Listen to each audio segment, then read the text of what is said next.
수전절을 맞이해서 예루살렘 성전 안에 있는 솔로몬의 행각을 거니시게 되었습니다. 그때 또 무리들이 예수님에게 우르르 달려와서 그분을 애워쌌습니다. 주님에게 하나님의 말씀을 듣고자 했다면 얼마나 좋았겠습니까? 근데 그 의도가 그렇지 않습니다. 그들이 주님을 애워싼 진짜 의도는 뭐였을까요? 당신이 그리스도이면 밝히 말하라고 다그치기 위함이었습니다. 그렇게 다그치다가 주님이 맞다, 내가 그리스도다 라고 말하면 하나님을 모독했다라고 하는 이유를 들어서 주님을 정죄하기 위함이었던 것이죠.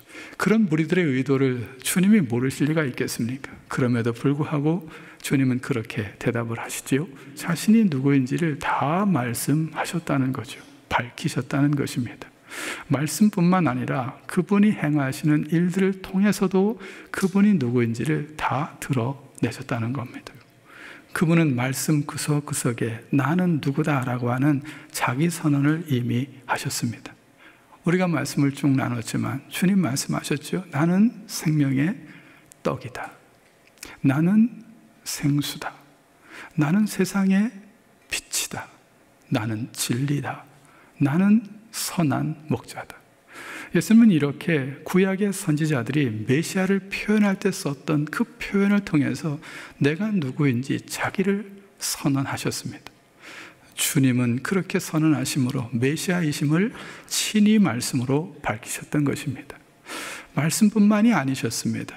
행하시는 그 일들을 통해서도 예수님은 자신이 누구인지를 드러내셨던 거죠. 그렇다면 주님이 행하셨던 그 일들은 어떤 것이었습니다. 그것을 다 모아보면 그게 바로 기적이었던 거죠.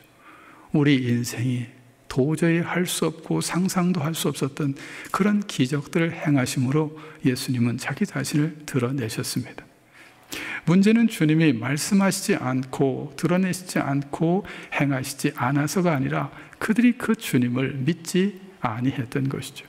근데 그럼에도 불구하고 예수님이 말씀하시지 않아서 또 행하시지 않아서 그분을 믿지 않는 것처럼 그들의 불신에 대한 책임과 변명을 예수님께 돌리고 있었던 것이죠.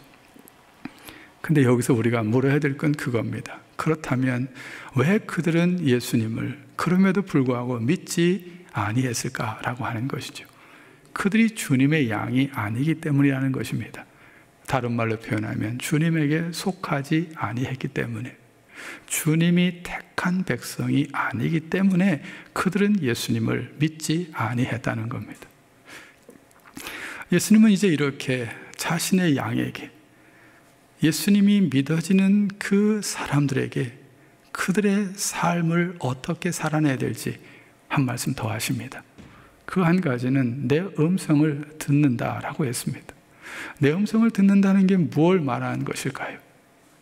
내 양인 내 음성을 듣는다는 것은 내 음성이 들려지는 대로 산다라고 하는 것을 말하는 것입니다. 그러니까 그분의 음성이 사랑하라라고 들려지면 그냥 사랑하며 사는 겁니다. 용서하라라고 하는 게 들려지면 아무런 이유 조건 없이 용서하는 겁니다.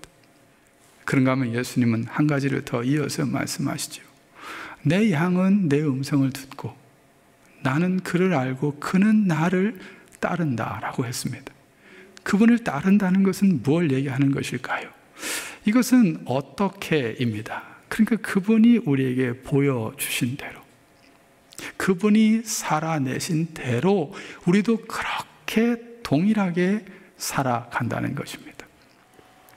그렇다면 예수님은 어떻게 우리를 사랑하셨고 어떻게 우리를 용서하셨나요? 그게 십자가이지요. 누가 뭐래도 십자가 위에서 우리를 향한 그분의 사랑, 그분의 용서가 꽃을 피우지 않았습니까? 그러니까 예수님은 십자가에 달려 몸짓고 피 흘려 그분의 생명을 주시기까지 우리를 사랑하셨고 우리를 그렇게 용서하셨습니다. 결국 우리가 누군가를 사랑하고 용서한다는 것은 그렇게입니다. 주님처럼은 하지 못할지 모르겠지만 십자가를 지는 심정으로, 그런 희생과 수고와 헌신이 묻어나는 곳에 참된 사랑과 용서가 있을 수 있다는 겁니다. 성도 여러분, 이것이 주님이 믿어지는 사람들, 주님의 양이 살아가는 삶의 방식입니다. 내 양은 내 음성을 듣고 나는 그들을 알고 그들은 나를 따르느니라. 사랑하는 성도 여러분, 주님이 믿어지십니까? 그러면 우리는 정말 감사해야 됩니다. 그분이 나를 택하였고 나는 그분에게 속한 그분의 양임을 말해주는 것이기 때문에 그렇습니다.